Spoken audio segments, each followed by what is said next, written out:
It's time to check your money with Mike Jennings, wealth advisor with Brackens Financial Solutions Network LLC and a registered representative of LPL Financial member SIPC. Michael, Mike, what's going on with the little one? That's we know we got to get to some finances and stuff, but what's the little one update? I'm used to it by this time, George. He's good. He's growing, man. He's already fitting into some of his 3 month clothing, and he's only what 5 weeks, so he's getting up there. He's getting his milk on time. He's making sure we get it to him on time, or we're gonna hear about it. But yeah, he's good. He's good. Like we're waiting for the warm weather to stick so we can actually, get out and start going on walks and things like that. Just let him get out into the fresh air.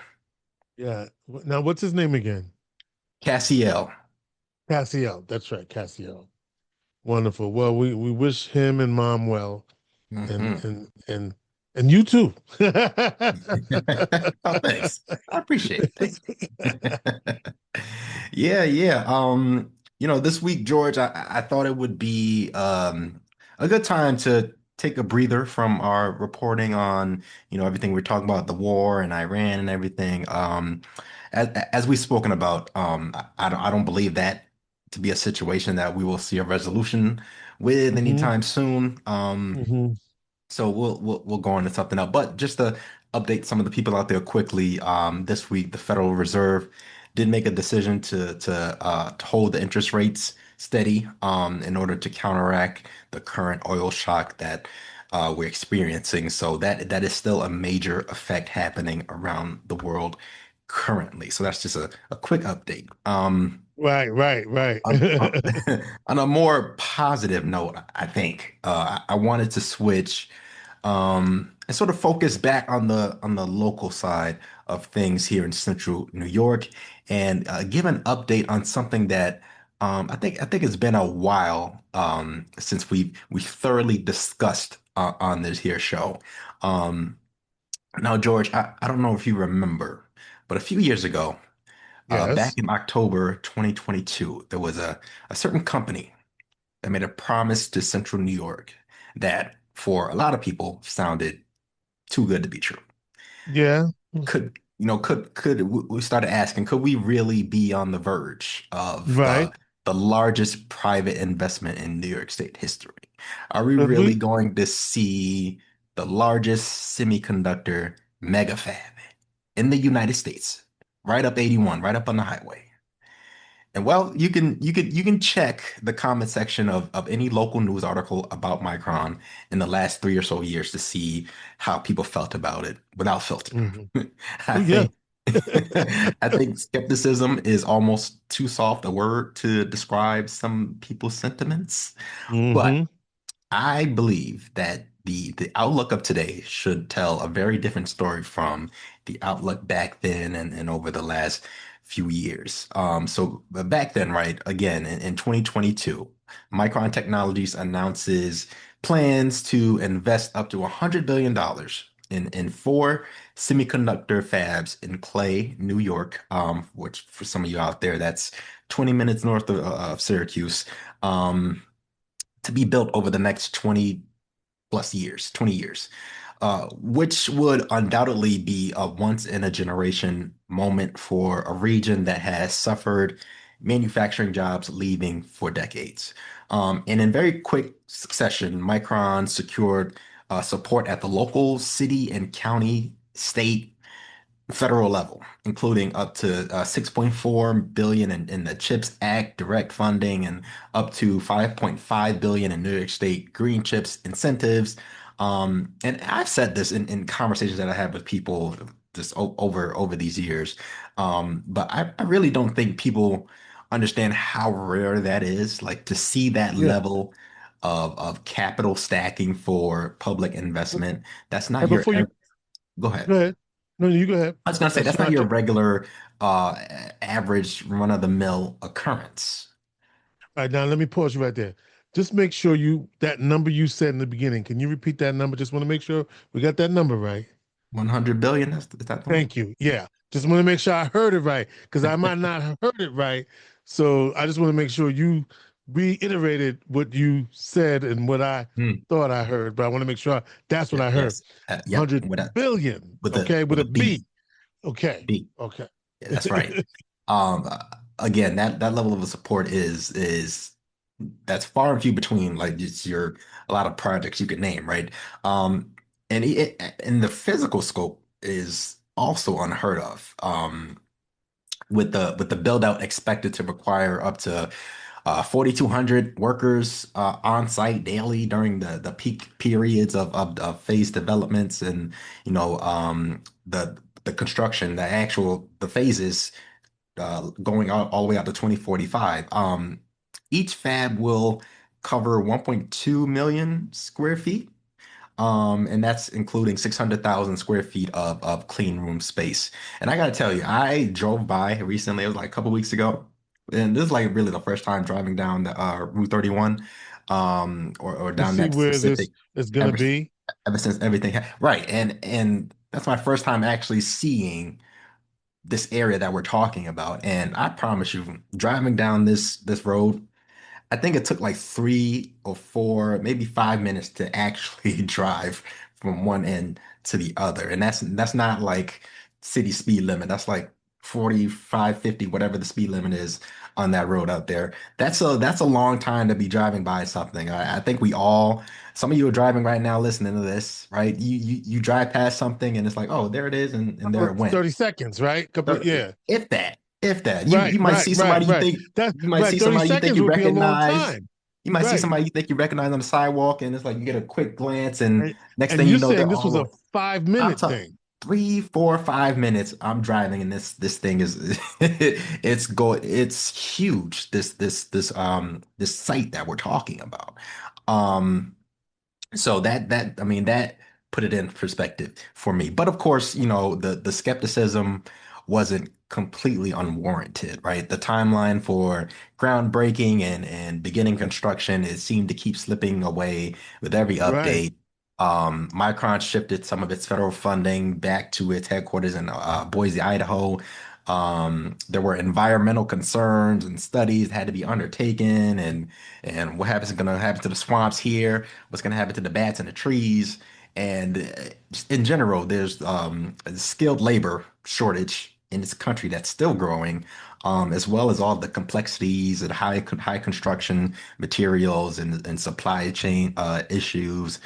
So all of these projects, anything like what's being built here, think of like all the announcements with like the data centers all over the country and all that stuff. Anything requiring a huge build out of something over, in the middle of nowhere somewhere. There projects like these are experienced delays, period. So this isn't a unique issue for us.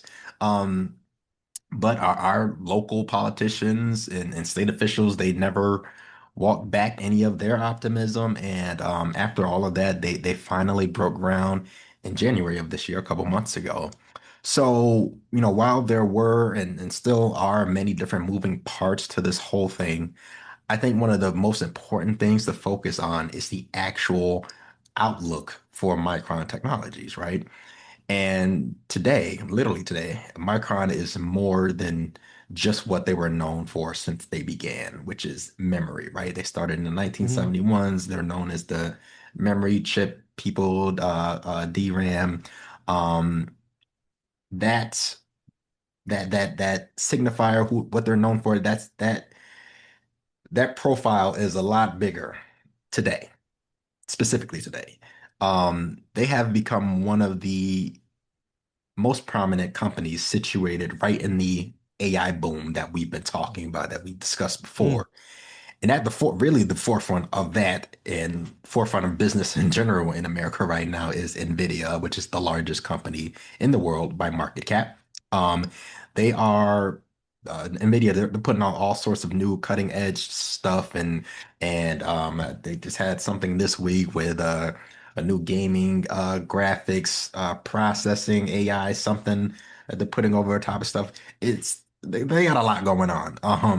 and something that is present in most or in the most powerful of their products is what is called high bandwidth memory, HBM.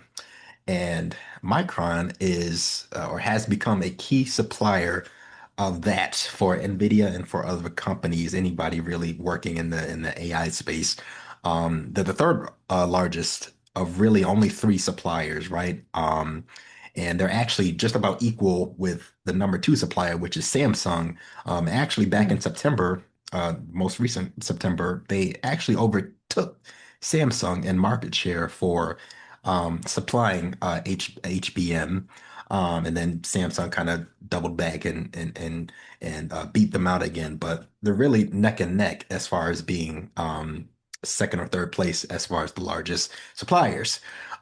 Experts in this space dealing with AI technology, they're calling HBM the current bottleneck of the AI Mm. supercycle, and supercycle being a term for a long-term period of significant financial growth. So that's whatever started with the AI boom last 2, 3, 4, 5 years. They're projecting this period of time to continue out this hype, as they call it, to continue on for the next 10, 15, 20, 25 years. This is where business is going. This is what our world is going to be like, and AI is driving it. So much so that Micron's 2026 inventory for HBM, it was sold out before this year even started. Really? Yes. And the new product that they're working on now, which is called Rubin, I believe, it's looking to double what their current HBM technology can offer now. And the plan, the build out for that, rolling out that product, it's even got more further out than what the timeline for the fabs in Clay, New York. So by the time those fabs are running, they will be needed more than they are today, which is still a lot.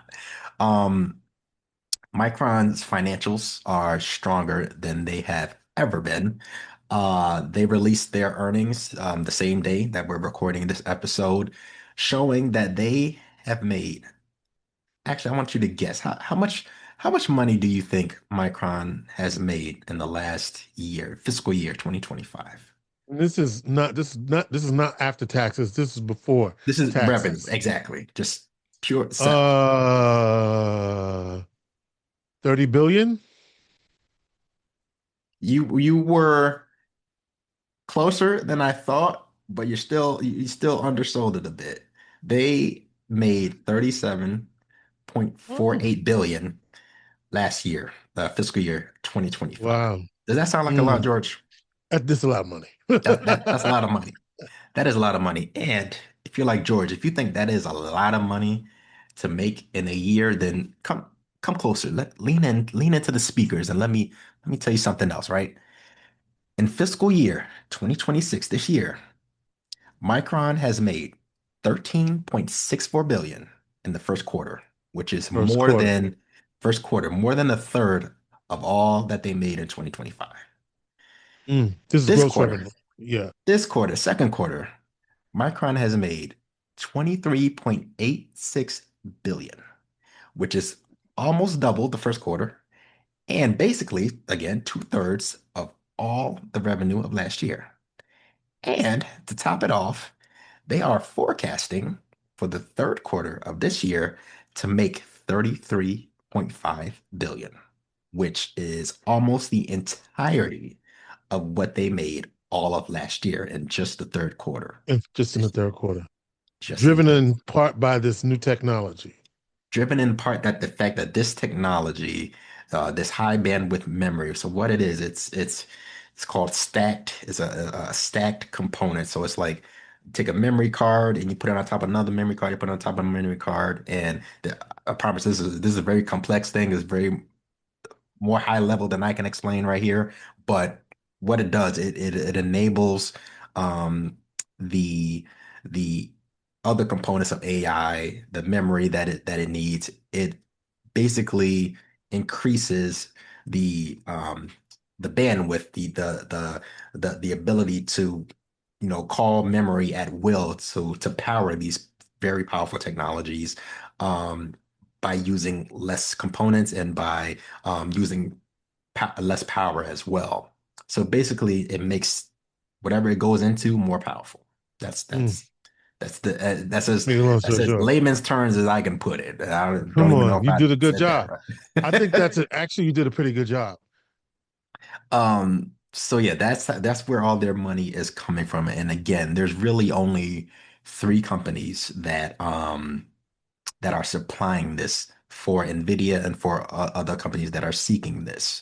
And like I said, they've already sold out their entire inventory for this year.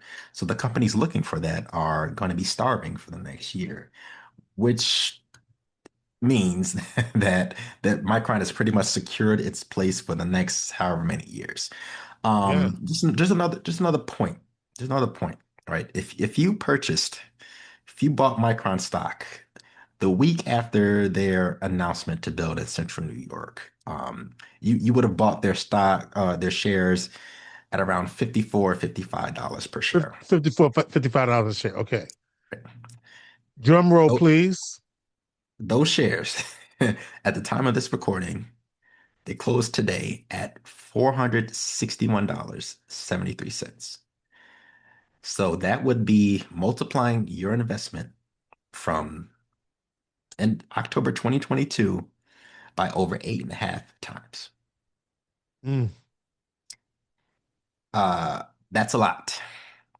That's a lot. You don't see investments like that. Well, you probably saw it with like GameStop, but we all know that was a scheme that was going on. That was just whatever they were doing on Reddit. But an actual investment, the stocks of a company that is proving that they are making something that the entire tech world needs right now and is depending on, and they are making a lot of money from selling it. Mm. It's a proven product. It's a proven a system and a source of revenue. 8.5 times that investment. And they're right here. What's that? I said, and they're right here in our community, Clay, Clay, New York. We're on So to something. So I exactly, and I love that you brought it in. So I know some of you out there, you might not as be interested in the tech talk, and you might just be wondering what it means for you. What it means is that again, Micron has secured its future and its long-term potential in the AI race. It means that when the fabs in Clay are up and running, they will be making components that are powering the most advanced systems in the world. Mm. What it means is that this isn't just manufacturing returning to Central New York. This is Syracuse, Clay, Onondaga County, all of Central New York gaining geopolitical significance in the Mm. coming years. Again, this is the Pretty largest big. this is the largest um, uh, semiconductor memory manufacturing plant in the entire country, and it's also being has a focus from the whole Trump reshoring of manufacturing and securing our place as far as making our own AI systems and memory systems right here in America. That's that. If I have to spell it out, what that means for us, it's likely that the entire landscape, everything we know and love about Central New York, and the outlook of our economy around here is going to look very different. A lot more so than what we originally thought. So I wrap all that, leave all that to say, if you do not want to be left behind, then I urge you, give your friendly neighborhood advisor a call today, tomorrow, this week. Just do it quickly. 315-748-5540. Again, that's 315-748-5540. Or you can send me an email at michael.jennings@brackensfsn.com. Mike Jennings is a wealth advisor at Brackens Financial Solutions Network, LLC, and a registered representative of LPL Financial, member SIPC. He is your friendly neighborhood advisor.